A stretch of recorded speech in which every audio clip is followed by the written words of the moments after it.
He's a cold, powerful CEO. She's a fearless Black American translator. One office, one spark, and suddenly nothing is professional anymore. Get your tea or coffee to enjoy this amazing love story. Nia adjusted her blazer nervously as she stepped into the glass skyscraper in Gangnam. Seoul was still new to her, and this job could make or break her career. A Black American translator from California, hired to help one of Korea's youngest CEOs close an international deal. When she entered the boardroom, all eyes turned. At the head of the table sat Kang Min-jun. Dark suit, sharp jawline, eyes that looked like they could freeze fire. He barely glanced at her. "You're late," he said coldly. Nia frowned. "I'm right on time." He raised a brow, unimpressed. "Then sit. And don't talk unless I tell you to." The meeting began and Min-jun switched to English. At first, he sounded confident, but soon his mistakes slipped through. Instead of saying profits, he said profits. Instead of focus, he said foxes. The investors looked confused. Nia leaned close, whispering, "Unless this is a sermon about animals, you mean profits and focus." He stiffened, ears turning red. "Just translate," he muttered. But the more he spoke, the more Nia had to step in. Her warm smile and clever words won the investors easily. Laughter filled the room at her jokes, while Min-jun's jaw tightened. By the end, the clients were shaking Nia's hand more than his. She grinned politely, unaware of the fire burning in his chest. Why did it bother him that she smiled so brightly at them? Why did he hate how easily she connected with people? The next morning, Nia arrived early, determined not to give Kang Min-jun another reason to glare at her. She rehearsed polite Korean greetings under her breath as she stepped into the lobby. But the moment she entered the elevator, she froze. He was already inside, arms crossed, expression unreadable. "You're early," he said flatly. "You're still rude," she shot back before she could stop herself. His lips twitched, almost a smile, but he quickly hid it. The day was packed with meetings. In the first one, Min-jun again tried English. "We must, fox on this problem." Nia smothered a laugh. "Focus, Mr. Kong," she corrected smoothly for the clients. By the third meeting, she had developed a system. He spoke, she translated, and when he made mistakes, she cleverly turned them into jokes that charmed the room. The foreign partners loved her, but Min-jun? His jaw clenched tighter each time they laughed at her words instead of his. During lunch break, he cornered her in the hallway. "You're enjoying this, aren't you?" "Enjoying what?" she asked, raising a brow. "Making me look like a fool." Nia laughed. "Oh, you don't need me for that. Your English already does the job." His eyes darkened. For the first time, Nia felt a shiver, not from fear, but something else. His stare lingered too long, too intense. The week rolled on, and every meeting felt the same. Nia sat beside Min-jun, translating with ease, adding her natural warmth that made the atmosphere lighter. The investors laughed, nodded, and kept asking her questions, even when Min-jun was in the room. One investor chuckled after she joked about cultural misunderstandings. "Your translator is brilliant, Mr. Kong. She makes everything clear." Min-jun forced a polite smile. Inside, his pride cracked. He was the CEO. Why did it feel like she was the star? After the meeting, he walked quickly, hands in pockets, his face unreadable. Nia jogged to catch up. "You should thank me," she teased. "Without me, they'd still be confused about your foxes and profits." He stopped abruptly, making her nearly bump into him. His eyes were sharp, but his voice was softer than before. "Do you always smile like that to everyone?" Nia blinked. "Excuse me." That laugh, those gestures, do you practice them? Or are they just for the investors? Her lips curved into a playful grin. "Why, are you jealous, Mr. Kong?" He looked away, his ears betraying him with a faint red hue. "Don't flatter yourself. I just want them to focus on business, not you." But even as he said it, he remembered the way her eyes sparkled when she laughed, and how the room seemed brighter around her. That night, Minjun sat in his office, staring at the meeting notes. His hand froze when he realized he had been absent-mindedly sketching her smile in the margins. The next week, the office buzzed with excitement. A big contract was about to close, and everyone seemed to adore Nia. Her polite greetings, cheerful laughter, and little gestures made even the sternest staff smile. Minjun noticed it all. One afternoon, he walked past the marketing floor and froze. Nia was leaning over a desk, helping a young male colleague pronounce an English phrase. She laughed lightly when he got it wrong, touching his arm in encouragement. Minjun's chest tightened. Why was she smiling like that at him? He strode over, his shoes clicking sharply against the floor. "Miss Nia," he said coolly, "do you plan to teach English here, or do you still remember your actual job?" The room went silent. The young colleague quickly excused himself, leaving Nia staring at the CEO. "You didn't have to scare him away," she muttered. "He was wasting your time," Minjun replied, voice calm but eyes burning. "And why do you care?" Nia challenged. For a moment, his mask slipped. He looked at her as if he didn't know the answer himself. Then he straightened, his tone returning to its usual coldness. "Because you work for me, not them." That evening, during yet another investor dinner, Minjun barely heard a word. All he could see was Nia's smile from earlier, except it wasn't for him. When the investors raised their glasses to Nia, calling her the company's secret weapon, Minjun tightened his grip on his wine glass until it nearly cracked. The following week, Nia's popularity in the office only grew. Staff stopped by her desk often, asking for help with English or just to hear her cheerful voice. To her, it was harmless friendliness. To Kong Minjun, it was unbearable. One afternoon, she balanced a stack of documents while walking toward the conference room. Just as she pushed the glass door, a junior staffer rushed past, nearly knocking her off balance. The papers slipped from her arms. Before they could hit the ground, Minjun's hand shot out, catching them neatly. He stood close, his tall frame casting a shadow over her. "You should be more careful," he said firmly, his voice low. Nia blinked, startled. "Thank you, but that was unexpected." "Why?" "Because you don't usually rescue people. You just scold them." For a moment, his lips twitched as if he might smile. But then he quickly handed her the files, his expression returning to stone. "Don't expect it to happen again." Later, during a client meeting, when an investor joked a little too warmly about Nia's charm, Minjun cut in sharply, steering the conversation back to business. Nia frowned at him, confused. That night, alone in his office, he leaned back in his chair, replaying the moment her eyes widened when he caught her papers. Why did he care so much? Why couldn't he stand seeing her laugh with anyone else? As he shut his laptop, his assistant knocked. "Sir, tomorrow's gala, the investors specifically asked that Miss Nia attend with you." Minjun's hand froze midair. Attend with him? The evening of the gala arrived, and Nia stepped out of the car in a sleek black gown that shimmered under the hotel lights. For a moment, the world seemed to pause. Cameras flashed and heads turned. Minjun, standing by the entrance in his tailored tuxedo, actually lost his breath. He had seen her in office suits and blazers, but never like this. His chest tightened, though his face stayed unreadable. "You clean up well," Nia teased lightly as she approached. His eyes flickered over her, then away. "Don't get used to compliments." Inside the ballroom, investors and business elites mingled, sipping champagne. Yet it was Nia who drew them in. Her natural charm, her laugh, her ability to bridge cultural gaps made her the center of attention. Minjun stayed close, watching every man who dared linger too long near her. When one investor offered to refill her glass, Minjun smoothly stepped forward, taking it instead. "She's fine. I'll handle it."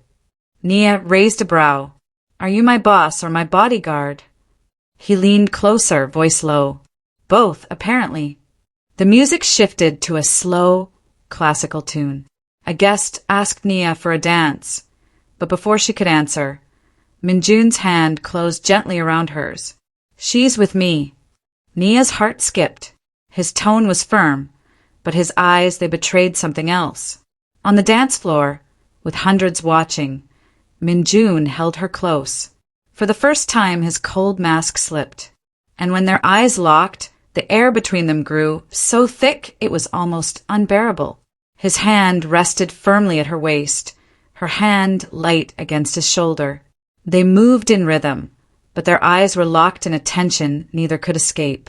Nia tried to laugh it off. You don't look like someone who enjoys dancing.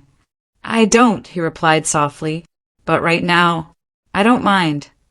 Her heart thumped. Was that almost a smile on his lips? Around them, whispers spread. The cold, untouchable CEO, dancing, smiling with his translator? It was a scene no one in Seoul's elite would forget. As the song swelled, Nia felt the air grow heavy. The distance between them shrank until her breath caught. For a second, it seemed inevitable, the moment where something would break between them. But just as Minjun leaned closer, a voice cut through.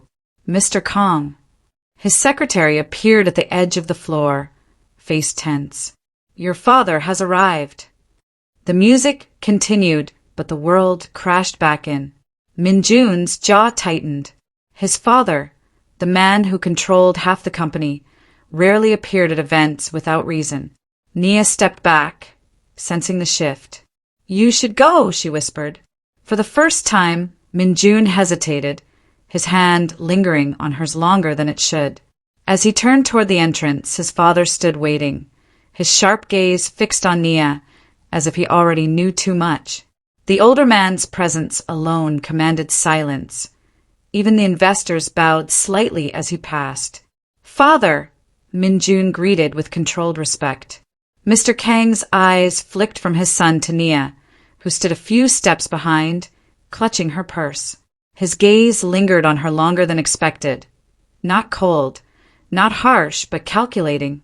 So this is the translator, he said finally. The one everyone talks about. Nia straightened politely. It's an honor to meet you, sir. Mr. Kang's lips curved into something close to a smile. Interesting. Very interesting. He turned back to Minjun. Bring her to the house. I want to know more about her. The words landed like a hammer. Minjun's heart skipped. His father never invited outsiders into their private world. Not employees, not even close friends. Father, Minjun began, but was cut off by a firm hand on his shoulder. Tomorrow evening, Mr. Kong said calmly, leaving no room for negotiation. Don't disappoint me. When he walked away, the ballroom noise returned, but everything felt different. Minjun stood frozen, his mind racing. Beside him, Nia whispered, half amused, half worried, Did your dad just invite me over? Minjun looked at her, conflicted.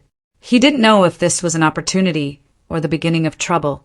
The Kong family house was intimidating. Walls lined with priceless art, guards at the gate and staff moving like clockwork. Nia followed Minjun inside, her heels clicking against the floor. But instead of fear, she wore her brightest smile. At the long dining table, Mr. Kong sat the head like a king. His sharp eyes softened the moment Nia bowed politely and greeted him. So, you're the translator everyone praises, he said, studying her. I must admit, you're not what I expected. Nia tilted her head. Should I be offended or flattered, sir? For the first time that evening, the old man chuckled, a deep, unexpected laugh. Even Minjun looked stunned. Through dinner, Nia answered his questions with wit and honesty, making him laugh again when she described how Minjun pouted during English practice. Mr. Kang's gaze flicked between them, amusement dancing in his eyes. You know, Miss Nia, my son has never brought a woman here before. Are you sure you're just his translator? Nia almost choked on her water. We're just colleagues, sir. Mr. Kong leaned back with a smirk. Colleagues, you say? Then maybe I should hire you as my sugar baby instead. At least you make me laugh. The table went silent. Nia's eyes widened, unsure if he was joking, while Min-jun nearly dropped his chopsticks. Mr. Kang's laughter echoed through the room, but Min-jun's jaw tightened. Was his father teasing or testing something deeper? The ride back from the mansion was quiet at first. Min-jun's grip on the steering wheel was tighter than usual, his jaw set.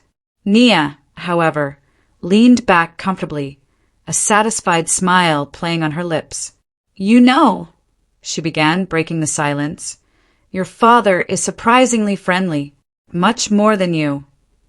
Min-jun's head snapped toward her before focusing back on the road.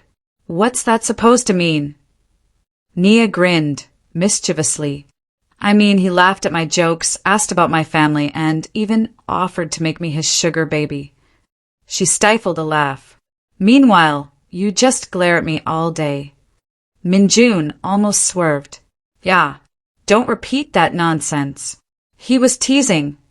His voice was sharp, but his ears burned red. Nia leaned closer, studying his flustered face. "Are you jealous? Because your dad likes me more than you do." His grip on the wheel tightened. "Why would I be jealous? You're my translator, not." He stopped himself, words hanging heavy in the air. Nia smirked. "Not what?" Min-jun exhaled sharply, refusing to answer. The silence grew thick, filled only by the hum of the car engine. But deep inside, Min-jun couldn't shake the image of Nia laughing with his father. And for the first time he realized her smile could make any man fall for her. Nia, noticing his brooding expression, whispered with a teasing smile, "Careful, Mr. CO. I think I like your father better." Back at the office, Nia returned to her usual routine, but something had changed. She caught Min-jun watching her more often, his sharp eyes narrowing whenever a male colleague stopped by her desk. When Mr. Han from finance leaned in to ask Nia about a report, she flashed him her brightest smile. "Of course, I'll help you with that." From across the room, Min-jun's pen snapped in half. Moments later, he appeared out of nowhere. "Nia, I need you in my office. Now." Nia followed, trying not to laugh. Inside, Min-jun shut the door with unnecessary force. "Why do you smile at everyone like that?" he demanded. Nia raised a brow, feigning innocence. "What? I was just being polite." "Polite?" Min-jun muttered, pacing. "It looked like flirting to me." She leaned on his desk, tilting her head with a teasing grin. "Are you jealous again?" His ears turned red instantly. "No, He stopped, fumbling for words. Nia bit her lip, clearly enjoying his frustration. "Relax, Mr. CEO. It's not like I'm your girlfriend." Min-jun froze, staring at her with something raw in his eyes. Nia caught it, but chose not to press further. Instead, she walked out, leaving him in silence. Alone in his office, Min-jun clenched his fists. For the first time, he wondered if he didn't stop her teasing, would another man steal her away for real? The next morning, Min-jun walked into the office with extra confidence. His suit was sharper than usual, his tie perfectly aligned. He even adjusted his watch twice, just to make sure it caught the light. Nia noticed immediately. "Wow," she teased. "Did someone wake up on the runway today?" He cleared his throat. A CEO should set an example. Later, during a meeting with foreign investors, Min-jun spoke in flawless English. Every word crisp, every sentence rehearsed. He didn't need Nia's help, but she sat beside him anyway, watching with a mischievous smile. When the investors clapped politely, Min-jun threw her a quick, proud glance, expecting praise. Instead, Nia leaned close and whispered, "Not bad, but your dad still speaks faster than you." Min-jun almost choked on his water. The investors noticed his sudden cough, and Nia quickly jumped in, charming them with her own easy laughter. The room warmed instantly, everyone responding to her glow. By the end of the meeting, the investors were complimenting Nia more than Min-jun. One even said, "You make business feel fun."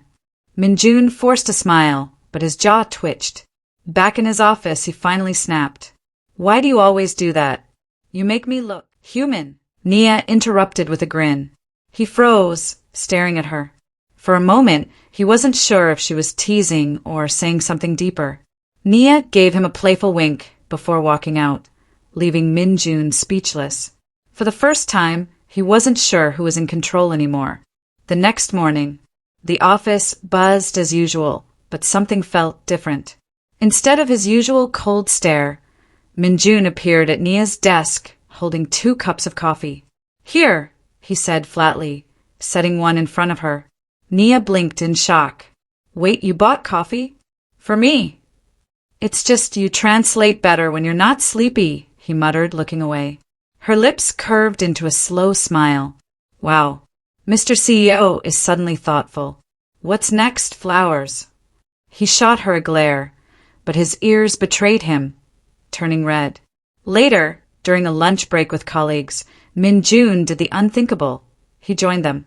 The staff went silent as he sat beside Nia, casually placing food on her plate. You should eat more, he said simply. Nia nearly dropped her chopsticks. Are you feeling sick? She whispered. The colleagues exchanged shocked glances, whispering among themselves. Minjun ignored them, keeping his calm CEO face, but inside his heart was pounding. When Nia leaned closer, studying him suspiciously, he asked softly, Can't I be friendly for once? Her teasing smile faltered. For the first time, she didn't know if he was joking or being real. Before she could answer, one of the male colleagues spoke up, laughing nervously. Careful, Nia. At this rate, the boss might fall in love with you. The table froze. Minjun's chopsticks stopped midair. Nia laughed it off, waving her chopsticks. As if. He barely even smiles. The staff chuckled, and the moment passed for everyone but Minjun. Back in his office, he sat behind his desk, staring at his untouched reports. The joke replayed again and again. Fall in love with her? Ridiculous. Impossible. Yet when Nia entered with a stack of translated documents, her warm smile made his chest tighten. You seem distracted, she said, tilting her head. Did the joke bother you? He looked up sharply. Why would it bother me? She smirked, leaning on his desk. Because you've been sulking since lunch. Admit it, you didn't like it. Minjun stood abruptly, closing the space between them. His voice dropped lower, almost a whisper. What if it wasn't a joke? Nia froze, her playful smile faltering. What do you mean? For a moment, his eyes softened, almost vulnerable. But then he stepped back, shaking his head. Forget it. Get back to work. Nia walked out, her heart beating faster than she expected. She told herself it was just his mind games. But deep down, a dangerous thought bloomed. What if he meant it? For the next few days, Nia pretended nothing happened. Whenever she remembered Minjun's whisper, what if it wasn't a joke? She shook her head and laughed at herself. He's just messing with me, she thought. He doesn't get jealous. He doesn't like me. But Minjun's behavior said otherwise. He hovered more than usual, showing up whenever she talked to someone else. If a colleague lingered too long by her desk, Minjun would suddenly call her into his office. It all came to a head. One afternoon, Mr. Han from finance strolled over with a confident smile. He leaned casually on her desk. Nia SSI, you brighten this whole office. How about dinner this weekend? Nia blinked, caught off guard. She opened her mouth to politely decline, but before she could speak, a sudden chill spread through the room. Minjun was standing there. His expression was sharp, his voice like ice. Mr. Han, is this how you spend company hours? Flirting with staff instead of doing your job. Mr. Han froze, his smile fading. Sir, I didn't mean. Enough! Minjun cut him off, his cold gaze making the whole office fall silent. If you have time to chase women during work, maybe you don't belong here. The atmosphere grew suffocating. Mr. Han stammered an apology and quickly retreated, leaving Nia staring at her boss in shock. She lowered her voice. You didn't have to humiliate him like that. Minjun finally turned to her, his jaw tight, his eyes unreadable. I don't tolerate distractions around you. Nia's heart skipped. Distractions? His gaze softened for just a second. Yes, because I can't accept that. The office incident spread quickly. Whispers followed Nia everywhere. But what bothered her more was the way Minjun avoided eye contact afterward, as if nothing had happened. Later that evening, she went to his office to drop off translated documents. The room was quiet, the city lights glowing through the tall windows. She placed the files on his desk. Here are the reports. He glanced up, his voice clipped. Thank you. The silence stretched. Nia tilted her head, studying him. His jaw was tight again, his pen tapping against the desk. She couldn't resist. Do you know what you looked like today? She asked softly. His brows drew together. What do you mean? She leaned closer, her lips twitching into a playful smile. A jealous boyfriend. Minjun froze. The pen slipped from his hand, landing on the desk with a faint thud. His eyes locked on hers, sharp yet vulnerable. Say that again, he murmured. Nia blinked, taken aback by the intensity in his tone. She laughed nervously, waving her hands. I was just teasing. Don't take it seriously. But Minjun's gaze didn't soften. If anything, he looked even more conflicted, as though she had peeled back a layer he was trying to hide. Minjun's phone buzzed that morning. A reminder. Your father's birthday is tonight. Bring your translator. He groaned. His father's social events were always lavish, filled with influential people and endless small talk. And now he had to bring Nia. Nia, dressed in a sleek emerald green gown that complemented her glowing skin, arrived at Minjun's penthouse for the ride. She glanced in the rearview mirror. You seem nervous, she teased. I'm not nervous, he muttered, though his fingers fidgeted on the steering wheel. It's just my father. By the time they arrived at the grand hall, the party was in full swing. Chandeliers sparkled, waiters carried trays of champagne, and guests mingled in designer attire. The moment they walked in, Minjun's father, Mr. Kong, spotted them. His face lit up with pride. Everyone, he boomed, clapping his hands. Meet Nia, the remarkable woman who works with my son. The crowd turned, exchanging impressed looks. Minjun's father took Nia's hand and guided her around, introducing her to friends and colleagues, laughing and proudly sharing stories of her accomplishments. Nia laughed along, charming everyone effortlessly. Her warm smile and witty remarks drew compliments from every corner. Minjun felt a strange tug in his chest, a mix of pride, admiration, and a sharp twist of jealousy. His father seemed so pleased with her, praising her in front of all these people, while Minjun felt invisible. He clenched his jaw, trying not to show it, but every laugh, every compliment, every proud smile directed at her made his chest tighten in a way he didn't expect. As Nia leaned in to talk to one of the guests, Minjun's father looked at his son and winked, clearly enjoying the dynamic. Minjun's fingers curled into fists at his sides. He had never felt so conflicted in a room full of people. The party was in full swing. Nia moved gracefully through the crowd, chatting with guests, laughing at jokes, and charming everyone with ease. Minjun's father watched her proudly, while Minjun stood quietly at the side, a tight line on his lips. Every time Nia leaned toward another male guest, Minjun felt a sharp pang of jealousy. His father caught him staring and chuckled, whispering, I know you like her, but don't waste time. Someone might steal her tonight because she's stealing all the attention. Minjun clenched his fist subtly, trying not to make a scene, but every laugh, every compliment she received twisted something deep inside him.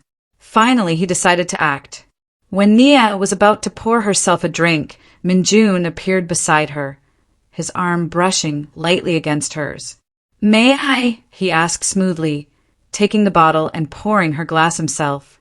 Nia looked up at him, eyebrow raised, clearly surprised by his sudden closeness. Oh, thank you. she said, a teasing glint in her eye. You're welcome, he replied, his tone calm but his eyes locking onto hers, sharp as ever. Later, a male guest tried to start a conversation with Nia about a charity project. Minjun stepped in, standing slightly closer, his hand brushing against hers in the most subtle yet possessive way. Nia noticed but didn't pull away. Instead, she gave him a playful smirk. You're quite protective tonight. He narrowed his eyes, voice low. Someone has to make sure no one steals what's mine. Her heart skipped. The guests nearby seemed oblivious, but Nia felt the tension and thrill in his words. She laughed softly, shaking her head, unsure whether to be amused or flustered. As Minjun's father approached to toast the evening, he glanced at his son and winked knowingly. Minjun's jaw clenched. He realized tonight jealousy and pride were battling for control over his heart. He stepped closer, placing a subtle hand near hers as she reached for a glass of champagne. Their fingers brushed ever so slightly, and Nia looked up, meeting his intense gaze. You're enjoying the spotlight, he said, voice low. She smirked, teasing, not as much as you are. Before things could get more awkward, Mr. Kong clapped his hands loudly. Everyone a toast. To family, friends, and the wonderful Nia, who has captured my son's attention more than any business deal ever could. The guests cheered, glasses raised. Minjun's ears turned red, and Nia laughed softly, both amused and slightly embarrassed. As the toast ended, Nia's eyes met Minjun's. In that fleeting moment, neither could deny the unspoken tension, and the question hanging in the air. Was this still just admiration or something more? The party had quieted down. Guests mingled in smaller groups, and the golden chandeliers reflected softly on polished floors. Minjun approached her silently, hands in his pockets, jaw tight. Every step seemed deliberate, carrying an intensity she hadn't seen before. Nia, he said, his voice low, almost a growl. She turned, meeting his eyes, feeling a shiver of anticipation. He began, hesitating, as if trying to fight his own words. I can't hide it anymore.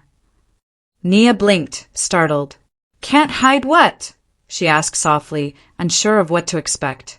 Minjun took a deep breath. I like you. More than I should. More than I can admit at work. And seeing you laugh, charm everyone. I can't stand it when anyone else notices you like I do. Her mouth fell, slightly open. She had never expected him to confess so boldly, so honestly. He stepped closer, lowering his voice to a private, intense tone. I know I shouldn't. I know I'm your boss, but I can't help it. I care about you more than anyone else in this company, and I don't want to hide it anymore. Nia's heart pounded. She could feel his sincerity, the raw honesty in his eyes. Her mind raced. This was the man who had been so cold, so composed, yet now he was vulnerable before her. She swallowed hard.